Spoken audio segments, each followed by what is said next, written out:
Hier, j'ai joué à la mannequin. J'ai fait une séance photo avec ma fille et vraiment, ça a été un moment de grand plaisir. Et je me suis rendu compte à quel point j'avais vraiment avancé sur mon chemin, puisque quand j'avais 18 ans, j'ai commencé en fait le maquina. J'ai commencé à me former pour être, alors pas mannequin, mais plutôt hôtesse d'accueil. Mais c'était les mêmes, voilà, les mêmes formations. On nous demandait, voilà, et il y avait cette idée d'image de soi.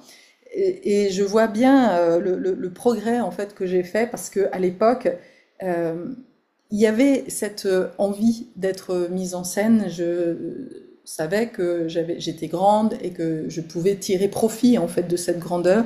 Mais au fond de moi, j'avais mais pas du tout confiance en moi et j'avais surtout une image de moi qui était catastrophique. Et quelque part, le fait de faire hôtesse d'accueil, bah voilà, c'était comme rentrer dans le jeu finalement de la femme objet, mais je m'en rendais pas compte. Et c'était l'occasion, voilà, pour moi de me faire un peu d'argent, quoi. Et puis évidemment, ça s'est pas très bien passé, donc j'ai arrêté. Mais j'ai arrêté parce que finalement, je n'avais pas cette assurance et ce corps était quelque chose de compliqué pour moi. Euh, je, je voyais qu'il y avait des regards un peu prédateurs sur moi et à la fois je savais pas comment gérer ça en fait. J'étais vraiment gênée avec mon corps, j'étais mal à l'aise avec mon corps et avec l'image de moi. Et puis ce n'est que vers 40 ans à peu près où là j'ai rencontré, alors je suis en train de réfléchir, je sais plus, je crois que la première personne, ça a été une amie que j'ai rencontrée sur un site de rencontre, euh, qui était, et à l'époque, on faisait des événements à Paris, et donc j'avais sympathisé avec une nana qui était photographe, et une sacrée photographe, parce que voilà, elle avait cheminé, elle avait cette hypersensibilité, on était vraiment sur la même longueur d'onde, et elle m'a vraiment beaucoup aidé à me décomplexer en fait, à reprendre du plaisir à être sur une scène. Et voilà, vraiment, ouais, elle m'a mise à l'aise en fait. Cette femme, c'est Milena Perdriel, elle est maintenant à Niort, et c'est vraiment, et si vous êtes de ce côté-là, je vous invite vraiment à aller la voir, à faire l'expérience d'une séance photo avec elle, parce que c'est un régal, cette nana, elle est vraiment géniale. Et puis ensuite, j'ai rencontré Manolo, qui était un photographe. Et là, c'est une relation amoureuse que j'ai eue. Et donc, bah, tomber amoureux d'un photographe, c'est pas mal en fait pour pouvoir travailler sur l'image de soi. Parce que, alors moi à l'époque, j'avais les cheveux très courts. euh, et il m'a vraiment, oui, aidé à assumer toute ma personnalité, y compris la part dure que je n'aimais absolument pas en moi. Il l'a même fait ressortir. Il y a une photo de moi que j'ai et qui est assez. C'est à la. euh, Comment elle s'appelle la nana Annie Lennox. Ouais, c'est très métallique, très anguleux comme ça. Il adorait faire ressortir ce côté anguleux chez moi. Et c'est intéressant, voilà, de voir même mon visage. Je pense que peut-être que pour cette vidéo, je vais faire un montage avec différents visages de moi. C'est assez hallucinant de voir, voilà, comment je me suis transformée, y compris physiquement en fait, et toutes les étapes qui ont fait de moi qui je suis aujourd'hui et puis qui va certainement encore grandir demain en fait. Mais en tous les cas, ce travail de l'image de moi, le regard évidemment qu'a un photographe sur moi m'a vraiment beaucoup aidé, a contribué aussi à accepter en fait des parts de moi. Et je me suis rendu compte que oui, j'ai besoin en fait du regard des autres et de l'accepter ça.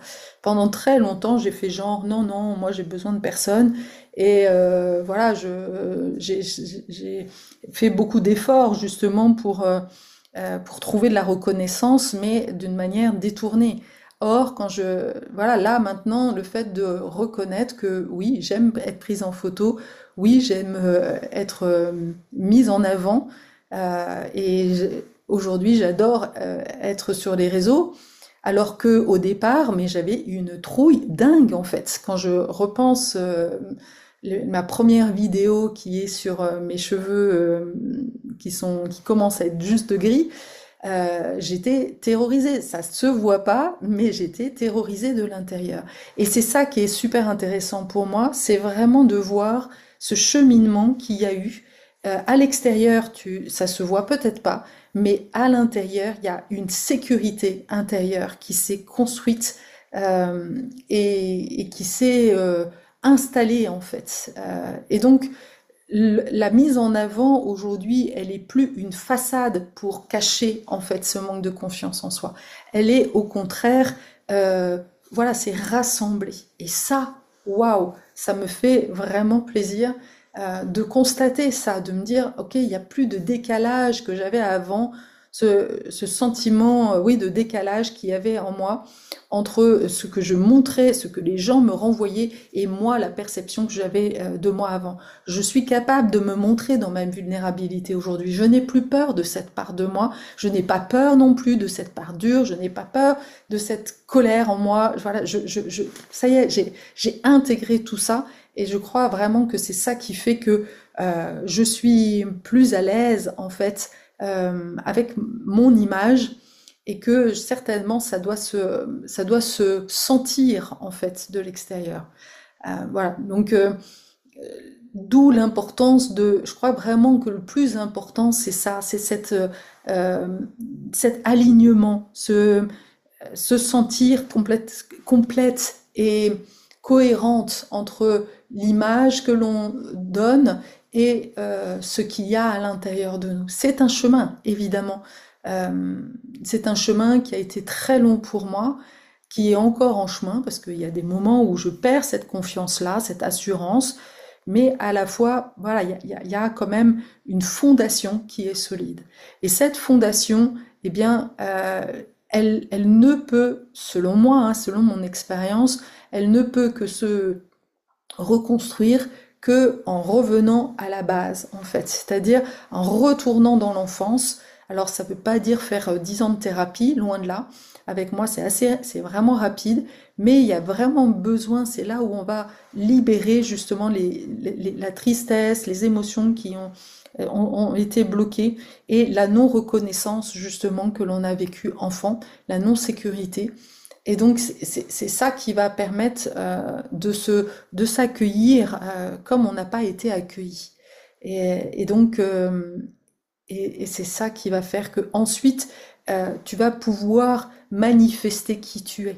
La problématique de l'image de soi, elle est évidemment fondamentale sur le chemin de de de la contribution, quand on veut, quand on est sur ce chemin de vouloir aider les autres, de vouloir contribuer, la première des choses, c'est cet amour de soi, c'est cette image de soi. On ne peut pas aider les autres si on n'est pas déjà complètement à l'aise, si on n'est pas complètement aligné avec notre propre image. Ça se sent en fait, ça va se sentir. Et donc voilà, le risque c'est que tu vas tomber dans le piège de trouver des gourous qui vont te vendre une technique et tu vas juste devenir un objet au service d'une technique quelle qu'elle soit, alors tu es tellement plus que ça en fait. Et donc voilà, ça c'est vraiment la notion de valeur de soi, elle est très rattachée à l'image. On est dans une société d'image et donc s'il y a un problème d'image, je pense que c'est vraiment important de prendre le temps d'aller regarder ça, d'aller voir en fait d'où vient, quelle est l'origine de cette blessure-là, qu'est-ce qui fait que tu n'es pas à l'aise et de la travailler. Après, bon, c'est pas non plus, je veux pas faire un dogme, c'est pas forcément, pour certains, ça va pas être un problème. Mais en tant qu'entrepreneuse, c'est clair que quand même, ne pas être à l'aise avec les réseaux, bah, c'est quand même plus compliqué. Je discutais hier avec une nana qui aide les entrepreneuses dans leur stratégie digitale et qui me disait on n'est pas obligé, moi je suis pas une grande communicante sur les réseaux, on peut, on peut éviter. Et finalement, c'était très intéressant parce qu'au fur et à mesure de la conversation, moi j'ai senti en fait qu'il y avait une part d'elle qu'elle ne voulait pas montrer en fait. Il y a une part d'elle, une part sorcière en fait en elle, qui elle s'est formée au Reiki, elle s'est intéressée aux énergies, elle s'est intéressée à l'aromathérapie. Donc là, voilà, là, moi je sens il y a vraiment elle a ce côté atypique. Euh, de guérisseuse, quoi, quelque part, mais qu'elle n'assume pas, dont elle a peur. Et donc, voilà, quand je lui en ai parlé, elle m'a dit, ah oui, c'est vrai, je reconnais qu'il y a une part de moi que je planque, en fait, euh, comme si je n'osais pas manifester, en fait, cette part-là. Et ça fait partie du chemin, quoi. Moi aussi, j'ai eu peur de cette part-là. Moi aussi, j'ai eu beaucoup de mal à la montrer. Et voilà, les 3 ans de chamanisme m'ont au contraire conforté.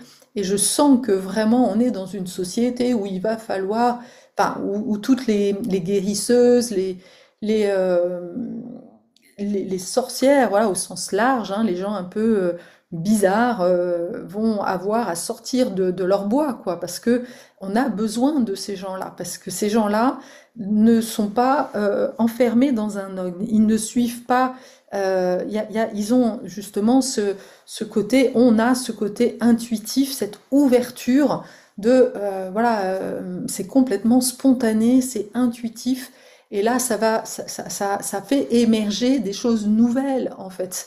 On sort des idées reçues, on sort des modèles du passé et on réinvente quelque chose. Alors voilà, c'est un mélange entre l'ancien, le nouveau, mais en tous les cas, voilà, on fait évoluer les choses, on fait évoluer les techniques parce que sinon, on contribue à faire stagner les choses. Ça, c'est vraiment hyper important que chacun, voilà, que tu mettes, si tu es quelqu'un qui remet toujours les choses à sa sauce, si cette expression-là te parle, eh bien, tu es une sorcière. Une sorcière fait sa tambouille. Voilà, c'est que ce soit dans la cuisine, que ce soit dans ton business.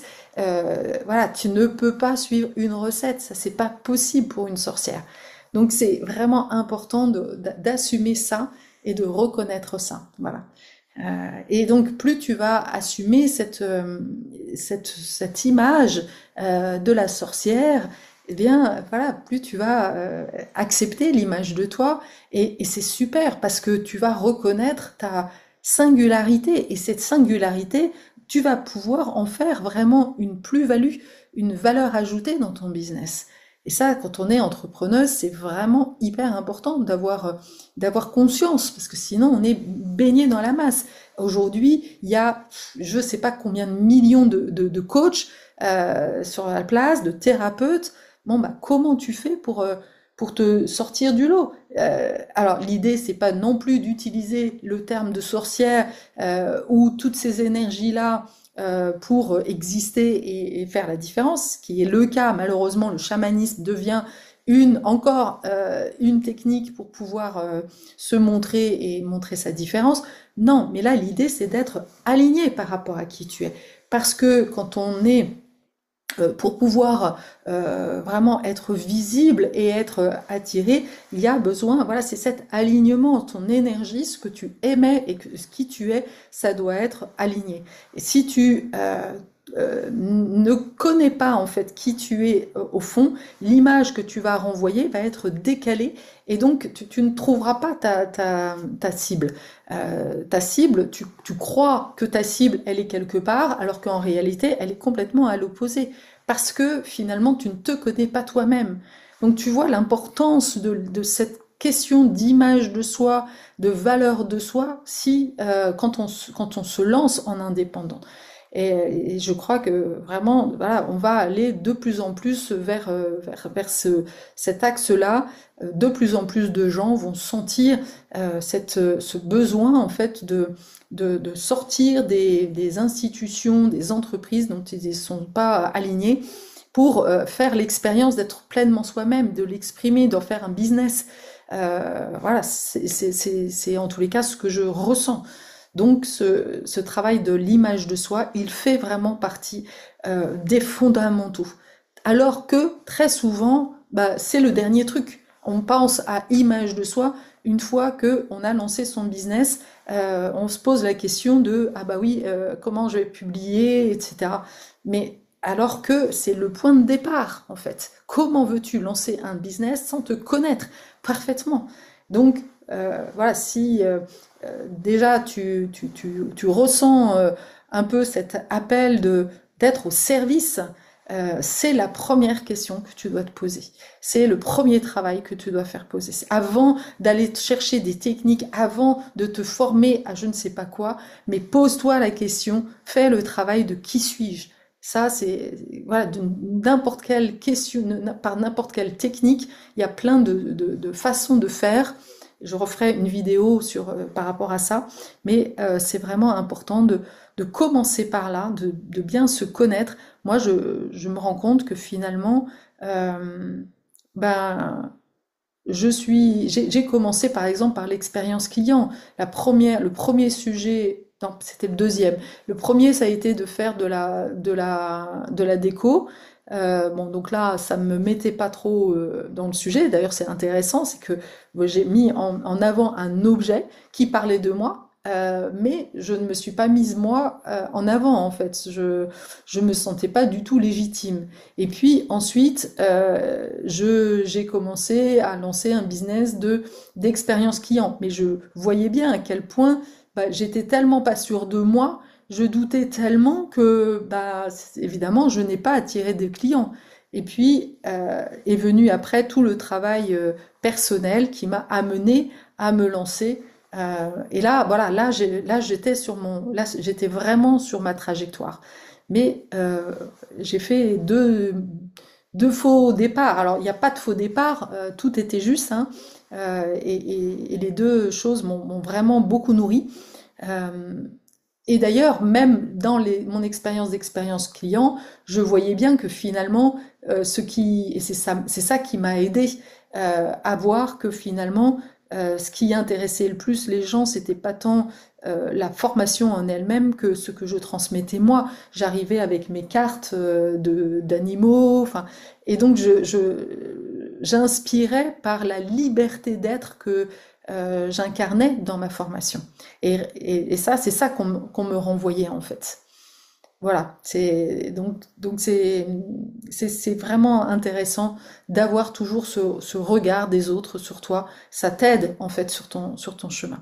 En tous les cas, si tu ressens ce décalage aujourd'hui entre ce que tu montres à l'extérieur, ce que les autres voient de toi et ce que tu es ou ce que tu attends des autres et ce que tu es, et puis qui se manifeste certainement dans ton travail, parce que souvent l'extérieur et l'intérieur sont évidemment en cohérence, en tous les cas c'est vraiment la vision chamanique, eh bien bah, voilà, je t'invite, contacte-moi pour qu'on puisse prendre un rendez-vous et que je puisse te dire en combien de séances en fait on va pouvoir travailler sur ces dimensions-là, qui sont fondamentales, qui sont justement fondamentales dans le sens où c'est la fondation en fait. L'être, c'est la fondation du faire en fait, et non pas l'inverse. Dans notre société, on pense que faire, eh bien, c'est le plus important. Eh bien, évidemment, là, on est complètement dans un changement de paradigme